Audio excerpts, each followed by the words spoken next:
Hi guys, it's Aoife from Fred Weasley Died Laughing, and I'm here today to talk about my bookish pet peeves for Tuesday Talks. So this is the first Tuesday Talks that I've ever done, but I actually really had to think about this one because I don't have a really strong set of peeves like stamped in my brain, and for me it's more if I'm just reading a book and a character will do something or say something, or another character will do something or say something, or just something will happen in the book that will make me say, oh, like, why do they do that? That's really annoying. I hate when books do this. So it's not something that I do have like a set list. It kind of comes and goes. So I had to really think about it. And when I when I was thinking about it and jotting down some of my ideas, I was basically like, I'm kind of writing out the plot of Twilight. Just different things from the Twilight books. I do like the Twilight books, they're kind of a comfort read for me. I like to kind of now and again, every couple of years, reread them. They're safe reading, I know the story, I enjoy the story mostly, but you know, when you read other books you can compare the style and the strength of writing to other books and it's not that great. But you know, I liked it when I was a teenager and I still enjoy it now, but there is definitely bits in it that I just don't like, that other people have touched on as well. So I'm gonna say it, the one thing that everyone hates in a book since Twilight, since it's become just like, I think it feels like in publishers' minds when a YA novel is introduced now, there has to be this box that needs to be checked, and that's a love triangle. And I don't know why, like, there has to be a love triangle in every single book, in particular YA novels. It's like, you know, the authors are telling like kids that, you know, you can't be a proper teenager unless, you know, you're in love with two guys at once. You can't be in love with one guy. You can't have feelings for just one person. You have to have this other person on the horizon that, you know, you kind of feel like involved with. So that's really annoying, and I feel like sometimes there's almost a love triangle that's introduced for no particular reason. Like, I feel the Matched series by I think it's Ali Condi. It's been a while since I read it, but I can remember that was the one of the biggest love triangles that just I hated. I absolutely hated it. I just felt it was completely unnecessary, and it wasn't really even like a love triangle. It was just kind of like this guy in the horizon who she didn't really like care about, but you know, it just came across as a love triangle when it wasn't really one. I think the Divergent books did so well in particular is because there was no love triangle. I think Trish was too strong a character to even have doubts like that, but I think the fact that it was just Trish and Four and they were so solid from, like, you know, the end of Divergent through Insurgent and Allegiant, I think that's one of the reasons why the books are so good, that it decided not to Veronica Roth decided not to fall into the trap of the love triangle. Now there's some other ones that do work, like I feel that the Lindburn Legacy by Sarah Rees Brennan, which she is one of my all-time favourite authors, she has one in that, which it's not really a love triangle, but there's a definite, you know, there's a definite kind of frazzled connection between the main character Cammy and two different guys, and you know, it does make sense. Like, you have to kind of read the book to understand it, but I can deal with that kind of love triangle.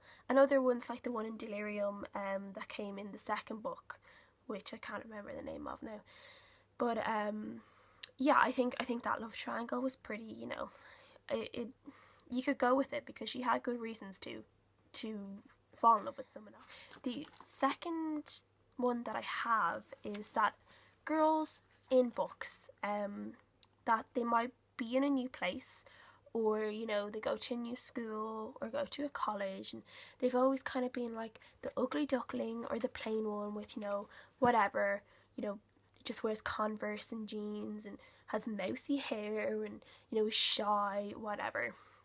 And suddenly she goes to this new place and every single guy wants to be with her. Like, I don't know whether it's the attraction of the new toy that everyone wants to play with, or, you know, it's just so unrealistic for me. It's like, can we not just have someone who might only have a couple of guys interested her, or just one guy that's interested in her? Like, does there have to be a whole party waiting until she's free to go out with? Like, it's just super irritating for me. I just hate it. Like, it's just so annoying. The second one as well is the whole thing of a girl having to be clumsy. Like, why can't a girl just be like normal and, you know, pretty swift on her feet and not trip over her own feet? And, you know, like, there's so many like characters that are like, oh, I'm a klutz, oh, I'm clumsy, oh, I, you know, would trip over anything that's not there. Like, come on, like, no, like, not everyone is like that. We do watch where we're going, and, you know, yeah, everyone trips now and again, but like, I feel like there's a real emphasis on classics in a lot of like, you know, like Dickens and Shakespeare and stuff, and some Jane Austen or the Bronte sisters. I feel like there's a real emphasis on that in a lot of books, and in particular YA novels. And while I love the classics, I feel like there doesn't have to be so much of an emphasis. Like, my gran always says how Shakespeare wrote every story in the world first. So every story you ever read, you can find some element of Shakespeare in it. Like, he came up with every single kind of plot of a book that you could ever think of. Which I don't know if it's true, but like, I'll go with it. Like, I like a lot of books that the character has to be, you know, completely enthralled in a certain classic. And I think for a lot of people, especially with YA novels, a lot of maybe people that haven't really read growing up, they start off with YA novels, and suddenly their favourite character that they've become invested in is spouting all this stuff from a classic, and they might go, oh, I want to read that, and then they go and pick it up. And I think we all know that the way classics are obviously classic, they're old and they're written in a different way, and it can be very intimidating for someone who hasn't read a classic before, and I'd be afraid that it would almost even scare people off from reading it. I think people really need to, you know, let themselves be immersed in the world of like books today for a time before they move on and try and do the classics. I think if you try and read a classic first, which might be the problem in some schools, like especially in Ireland, like with exams, they always kind of have a classic on the curriculum, and I think that maybe that's why people don't go on and read, because they're studying like a classic and they have all that hard language in their head, and it probably just completely turns them off the idea of reading. And I wouldn't like that to happen. I definitely wouldn't like that to happen, because, you know, reading's magical, and I think people who don't read are missing out on like so much. And one of the other things I think is a small thing. It's not too big, but I notice it sometimes in books that sometimes an author can kind of stamp her religious views in the story. Now, like, it's not a really bad thing, but I think with certain things like, you know, sex outside of marriage, abortion, pregnancy, like in or outside of marriage, and unwanted pregnancy, there's just so many, like, just different things. I think sometimes the author's personal views comes across quite heavily, and while like I don't think it's not necessarily like a very, very bad thing to have in a book, but I think that it could probably be away from it as well, because I think especially for young readers, they might be influenced by this author's opinion or what their characters seem to be feeling. And I think just maybe something that's a little bit like unbiased would probably help a little bit more, in that effect that they're not promoting certain views. You know, they're just letting people make their own decisions and coming up with their own views, and I think that's probably the best thing.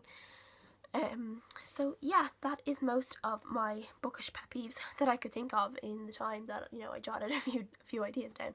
So yes, so let me know what your pet peeves are, because I want to know them, and I'll probably share them, because I think there's like a million more that I haven't even shared, I just can't think of. So yeah, so let me know, because I'm really excited to find out. So until next time, bye!